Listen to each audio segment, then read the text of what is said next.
I invite you to take your Bibles and turn to Luke chapter 16.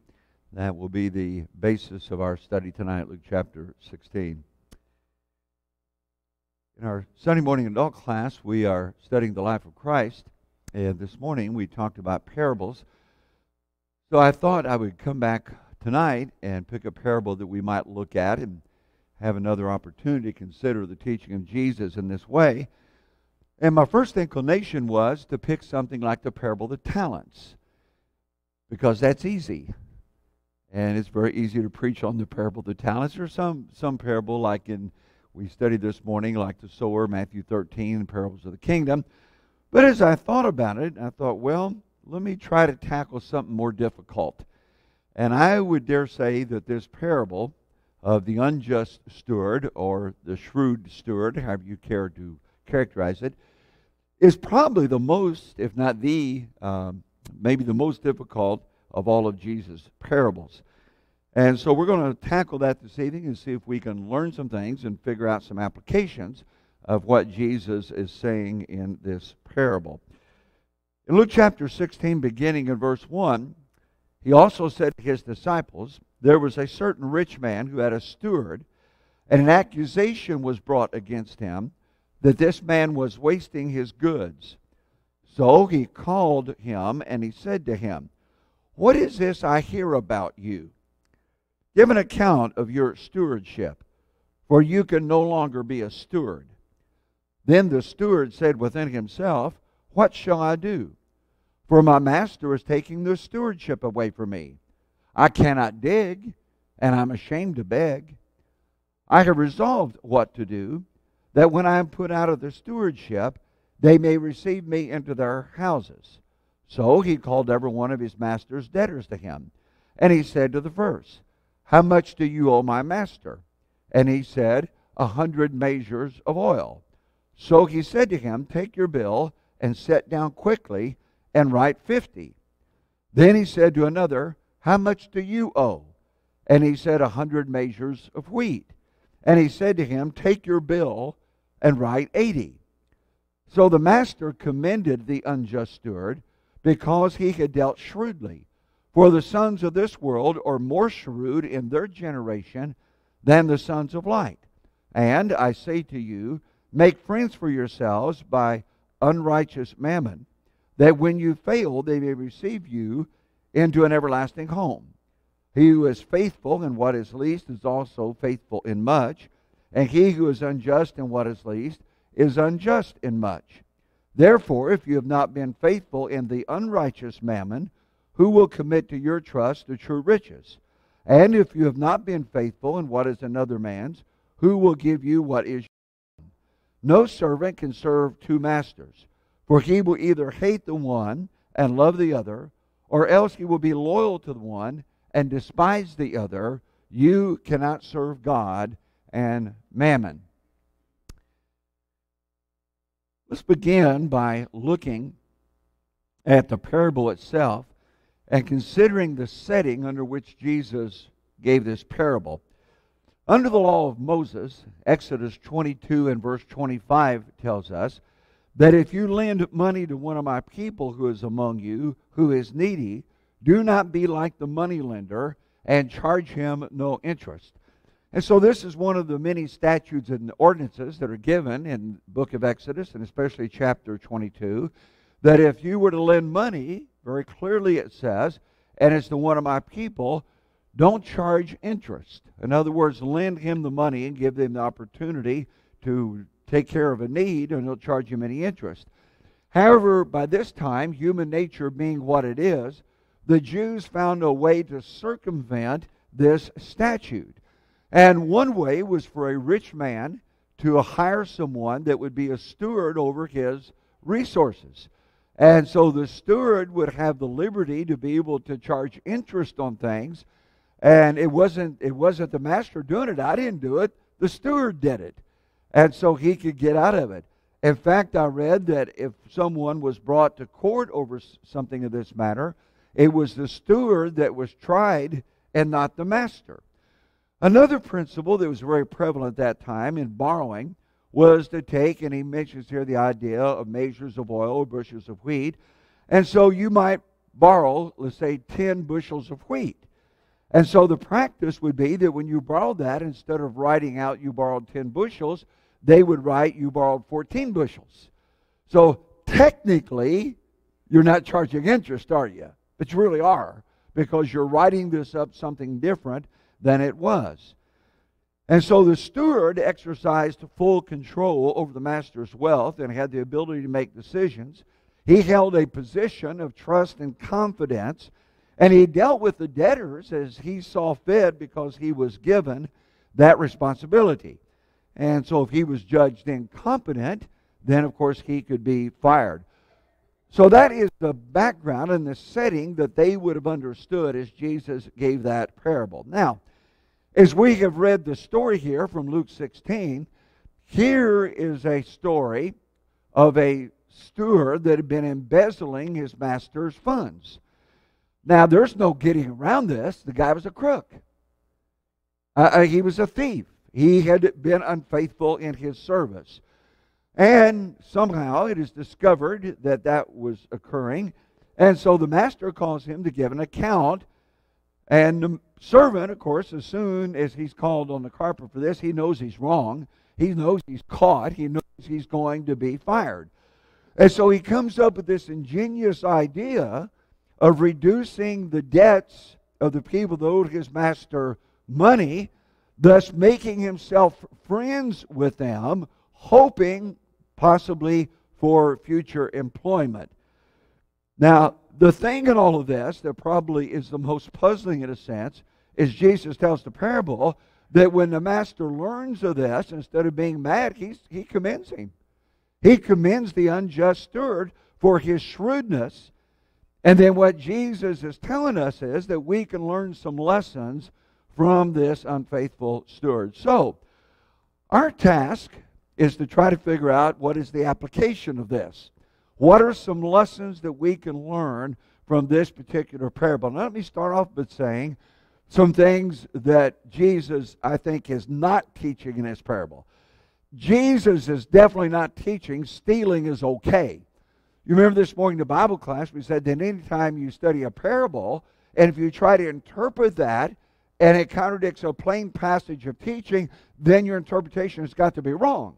And so in Ephesians chapter 4 and verse 25, the Bible says, let him that stole steal no more, but rather let him labor working with his hands, that he may have to give to him that has need. So he's not teaching that it's right to steal. Neither is Jesus saying that the end justifies the means. And so you can just live any way you want or have any kind of motivation behind what you want. And if your end result is a good result, then whatever way you use to get there is okay. That's not the point of this, I think. Nor is he teaching that selfishness is right or that dishonesty is somehow approved. So what is Jesus talking about? Well, let's see if we can take this apart point by point and see what is at the heart of what is being discussed here. The first thing I think that is, to me at least, is obvious is that we're stewards. And he's using here, and of course this is not the only parable Jesus tells in the collection of parables we have recorded, of the idea of stewardship. And so, as we've already indicated, stewardship was something they understood. And that people had stewards over their resources, over their wealth, and so forth. But this is used as a metaphor for disciples of Christ, that we are stewards. In fact, the Bible speaks of this. 1 Corinthians 4 and 1, Paul tells us that it is in our stewardship, or as stewards, we are to be found faithful. In 1 Corinthians chapter 4, 1 Peter chapter 4, and in verse 10, Peter says, as each one has received a gift, minister it to one another as good stewards of the manifold grace of God. And so these are just a couple Bible examples that speak to the idea of stewardship. And so we are stewards of God. Now let me just camp on this for just a moment or two and think about ways in which we're stewards. We're not stewards, obviously, in the exact same sense as they were stewards then, But in principle, we are stewards because in our stewardship, God has entrusted us with things, hasn't He? He has given us a trust to carry out what He wants us to carry out, whether it is material things or spiritual things or our stewardship of the gospel, that in all of our discipleship, we are stewards. In fact, we can say that we are stewards of the time. Ephesians 5 and verse 17 tells us to redeem the time, or to make good use of the time, because the days are evil, to walk circumspectly in all that we do, to be wise and not unwise. And so, as we use each day, we use the time allotted us, we are stewards of that. We're to be stewards of our bodies. In 1 Corinthians 6 and verse 19, Paul says that we're bought with a price. Therefore, glorify God in your body and in your spirit, which are God's. And so this is the way in which we are stewards. We are stewards of various opportunities. In Galatians 6:10, as we therefore have opportunity, let us do good to all people, especially to those that belong to the family of believers. And so our stewardship would involve the various opportunities that we may be given from time to time. And then, of course, we are stewards of our resources, of our money. In fact, we recently in our Bible class studied a whole quarter on the idea of stewardship. And if you recall in that study, we talked about how that everything belongs to God. God is the owner, and I'm the manager. And so of all of our resources, we are to be faithful in their resources. Ecclesiastes 5 in verse 19 said, God gives a man riches and wealth. And so everything that we have comes from the hand of God. And we are stewards of God. And so certainly one thing that we get out of this is the concept, at least in a general sense, of the idea of stewardship. But that doesn't speak to the part of this parable that raises difficulty for us. He says here in verse 8 that we can learn from the sons of this world. He's commended the unjust steward because he had dealt shrewdly, for the sons of this world are more shrewd in their generation than the sons of light. And he's talking about this steward. And so, what do we see in this shrewd steward, or unjust steward, if you please, that we might learn from, that might have something good that we can say about him? Well, the first thing I might suggest, that here was a fellow that was realistic about his situation. He didn't complain. He didn't whimper. He didn't blame someone else for his situation. He didn't duck his head in the sand and pretend he didn't have the problem. He had a problem. He was realistic about the problem that he had to deal with, and he said, what shall I do about this problem? Now, he was also realistic. He couldn't work at manual labor, or at least he didn't want to work at manual labor. And he said, I'm too proud to beg. And so, what am I going to do about this? I need to be realistic about my situation and how that I can solve this problem. So if we take what Jesus says here in verse 8 as the master commending him and saying that the sons of this world are more shrewd in their generation than the sons of light, then possibly Christians need to be more realistic about their situations. Now, we have different problems that arise, different challenges in life. And sometimes it's very easy when we get into a situation, maybe one of our own doing, like this unjust steward. You know, there are times I have counseled people, and they have, like this fella, they've done something wrong, and now they got themselves in a bad fix, but they're not very realistic about it and figured out how to solve it and what to do about it. Well, we need to be realistic about our situations and about our problems and about our challenges in life. There's no sense of blaming other people. There's no sense in griping. There's no sense in complaining. There's no sense in acting like that we don't have a problem. Be realistic. You know, as churches sometimes we might learn from this. We need to accept the challenges that we face. We can't ignore trouble spots. Or we can't blame our lack of growth on other people or on the community or on outside forces. And so if we learn from the sons of this world, then we learn to be realistic about the challenges and the problems that we may face. A second thing that we can say about this fella, he certainly was resourceful, wasn't he? I mean, there's no question about that. He was fired, but he wasn't floored. He came up with a plan. I mean, that's pretty clever when you think about it, isn't it?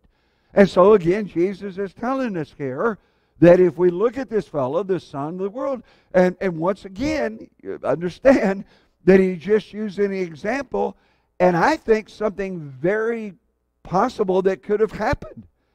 I mean, this is a very realistic situation that could occur that day and time, and maybe even some of the audience knew of a steward that had done this very thing. And Jesus has given an example here of saying, you can learn from people that are not Christians. I subtitled this, What Sinners Can Teach Saints. Well, sometimes sinners can teach saints some things that we can learn. Sometimes you hear brethren talk about their situation. Say, well, how's the church doing? Well, we're holding our own. Well, what's that mean? I mean, can we do better? Can we be more resourceful in making a difference in the community and tapping into the potential that we have in ministry?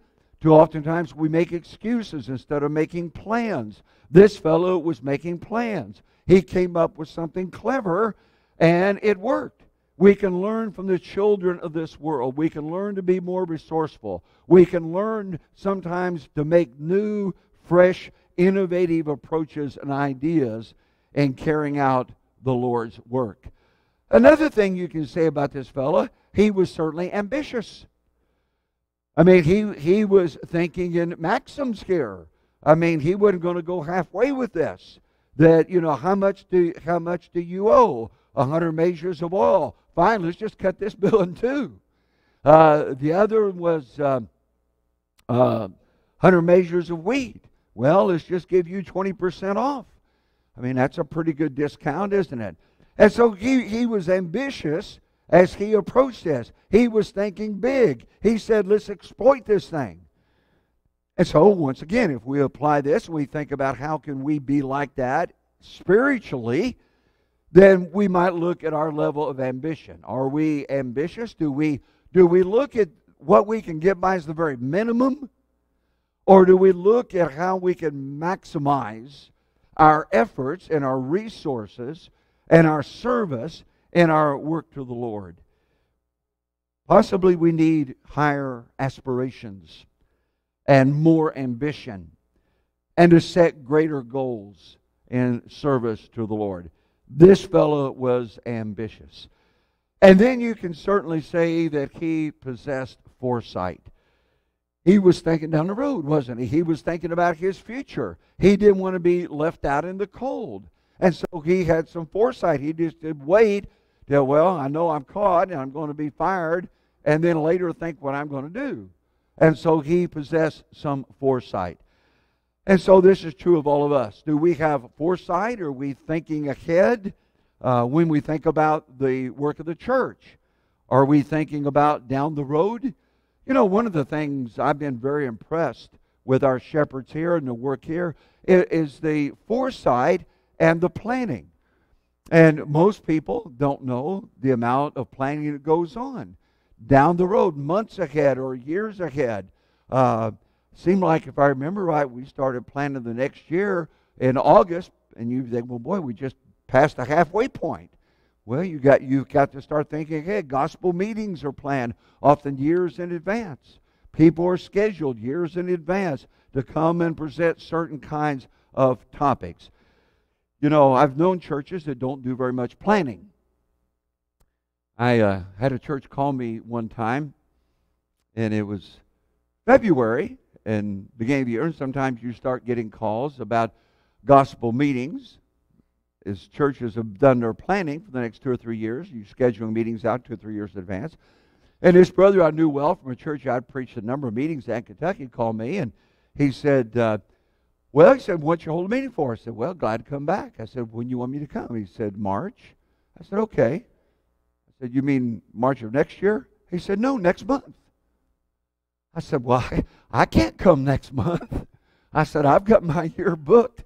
I said, I don't have room for another meeting. He said, well, I saw you last fall, and you said you could. I said, well, last fall I could, but I've got my schedule booked since then. And I thought, and I said, well, I'd love to come. I can come next March. He said, well, okay. And well, that church doesn't do much long-range planning 1 month out and calling me for a meeting. As we stay in the South, bless their heart. Well, the Lord wants us to possess foresight. This fella possessed some foresight in our teaching programs. And you can think of any number of examples in which we have laid out for us things that we can look down the road. So you might can think of some other things that we can learn from the sons of this world that certainly apply to this fella here, this shrewd steward, but those are a few that come to my mind. But then there's a third thing that I get out of this parable, and the idea of using material prosperity for a spiritual end. In verse 9 he says, I say to you to make friends for yourselves by unrighteous mammon, that when they fail, they may receive you into an everlasting home. We live in a material world, don't we? I mean, that's just a fact. And just as God's people have always lived in a material world, that we're called upon to use material things, what we might look at as unrighteous mammon, the things of this world, but to use it in a spiritual way. We took up a collection today. Well, we hope that we meet the budget, don't we? I mean, we don't want notes in there that say best wishes, see? Because people want money. The light company wants money.